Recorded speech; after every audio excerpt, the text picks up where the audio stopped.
Ah! Ay, sorry. Atake! Ay! Ay, maliwanag ng buhay. Tignan mo to. Feeling ko magugustuhan mo to.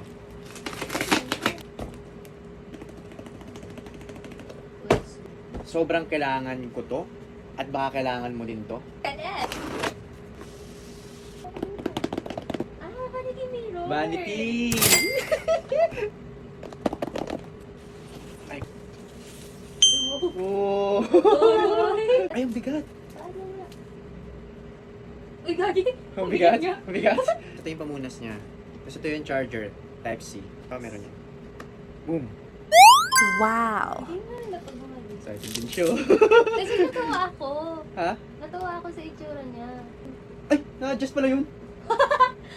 Ay! Ito nga, ito hanggang saan yung ano. Ang ganda lang yun. Ito. Sabihin natin. Ay!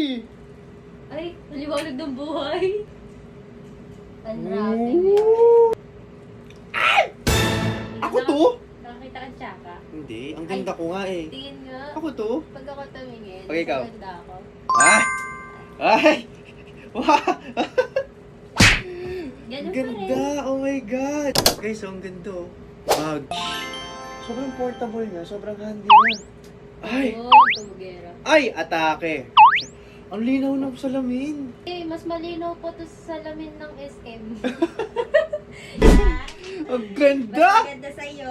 So yun guys, kung gusto nyo rin itong vanity mirror ni Yule, nabili ko lang to dyan sa may link sa may lower left ng video na to. Sobrang worth it nung bili ko dito at mukhang yung binili ko hindi sa akin mapupunta. Check out nyo na kung gusto nyo. Bahala na kayo. Sobrang ganda na ito, promise.